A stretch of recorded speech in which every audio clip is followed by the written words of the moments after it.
Right, so we continue our coverage reflecting on the July unrest a year on. The role of social media being identified as being key, at least as a platform used by instigators to fuel the riots. We're joined by social media expert advocate Ben Winks for more on this. Advocate Winks, good evening to you. Thank you so much for your time. The use and the role of social media, it seemed to have the authorities in a bit of a tailspin, especially when it came to identifying who can be criminally held liable for having instigated and contributed to that violence. It's quite unexpected, the delay that we're seeing, or the foot dragging that we're seeing about prosecuting individuals who are in control of Twitter accounts in particular, as well as WhatsApp accounts that instigated or incited violence in various forms during the unrest, because you have proof of publication. You know, you don't need, in some cases you may have a need for forensic evidence to identify the person behind an anonymous account, but in cases like that of former President Jacob Zuma's daughter, Duduzile Zuma Sambudla, who's it's on record that is her account, who published tweets inciting violence. It's inexplicable that where you have the evidence, that no prosecutions have yet come to any trial. When it comes to the process within a court of law, how easy is it to prove a case? What are the kind of charges that you think could have been brought against some of these individuals that would be clearly substantiated by the evidence that, of course, has a trail on social media? So there are several common law offenses. You've got incitement to public violence, and then you have incitement to commit specific crimes, like in the case of Duduzile Zuma, you would be looking at incitement to commit arson, where she published videos or tweeted videos of trucks and the like being set alight, and effectively said, you know, carry on. This is what we need more of this, in not so many words. So the elements of the crime would be the act of trying to reach and influence the mind of others to commit certain acts. That's what incitement is in law.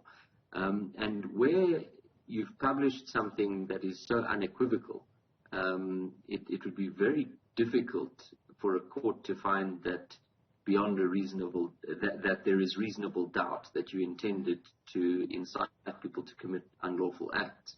You know, there wouldn't really be any reasonable doubt. And the same would apply to WhatsApp messages indicating, for example, let's meet at this time at this place. You know, for those involved in the more detailed operational instigation. If you have the evidence, then the prosecutions should have been completed by now. The use of WhatsApp and including platforms like Facebook Messenger have also come into play here and have been identified as having been key in the way that people were organizing, not just to plan for the unrest, but, you know, in the wake of that unrest, we also saw communities using those same platforms to come up with responses and ways in which to better protect themselves. What does that tell us really about the use of social media? Very difficult for authorities to get into somebody's personal WhatsApp. It's supposed to be an encrypted service. Yes, I mean, the authorities really need to catch up. Because, you know, looking at incitement type of crimes, you know, back in the, you know, pre-democratic era when these crimes were prosecuted, you would be looking at the only way to instigate these kinds of things would be perhaps by disseminating pamphlets, but most likely, in most cases, it was by holding a mass meeting. And there would be witnesses saying, you know, this person gave this speech at this meeting. Now, it's much easier to instigate and to incite violence today than it used to be. You don't have to hold a meeting. You don't have to be in any particular place at any particular time. And you can't, you're not limited to reaching the people who are in the room. You can reach millions of people in an instant if you have an influential enough profile on social media. So now it is more important than ever for the authorities to crack down on incitement type of crimes, because it's so easy to incite public violence, to incite arson, to incite even murder and other offenses. So the authorities really urgently need to catch up, because the fact that it's taken a year to prosecute these crimes means that there is a message being sent that you can do these things with impunity. That there will be no consequences for the things you publish on social media, even if you're inciting people to commit arson and other serious crimes. Now, the mechanisms exist for the authorities to ring from Facebook, Twitter, and other social media companies. They will comply with requests, urgent requests from law enforcement agencies. But the problem is that our cybercrimes unit is so woefully out of step and out of date that they just don't know how to deal with social media. I represented a woman who was a victim of revenge porn, and the police had to be trained by us simply to file a request using an online form, a very simple, user-friendly online form to Twitter. It took us 5 years to teach them how to do that, and by then, of course, the information had been lost. Sorry, Facebook, not Twitter. So this is what we're dealing with, that you're not going to see an urgent response, and you are going to have to rely on traditional mechanisms like, tracing people through their own devices and that sort of thing, by seizing the devices and forcing them to cooperate by giving you the passwords. That's really how they're going to have to do it, instead of getting the information from Facebook and Twitter, because they've shown that they're incapable of doing that. A lot of hope has been placed on the Cybercrimes Act and its ability to give the state power to really pursue prosecutions of crimes that take place on social media. But, based on what you've said to us in the last couple of minutes, I have questions about the extent to which that will in fact be the case.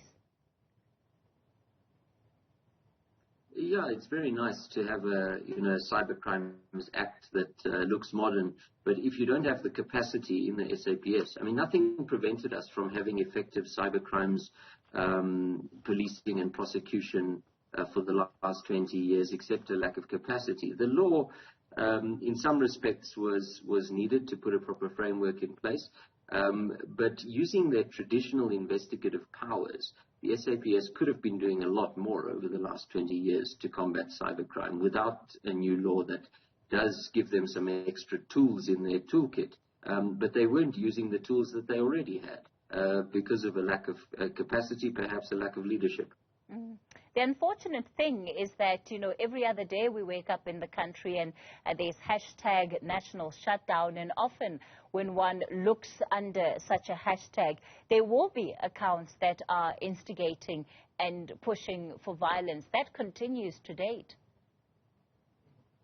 It does, and we see it with Operation Dudula, where there is incitement to commit ransacking of foreign-owned shops and harassing people in their homes and at their businesses.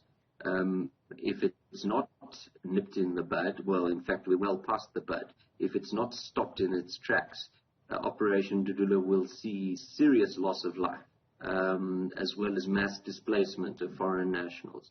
And that is fueled largely by incitement being committed on social media with utter impunity. Social media expert advocate Ben Winks, let me thank you for your time tonight. So adding a perspective there in as far as the role and the use of social media, why it is that we have not seen any accountability where the use of those platforms are concerned.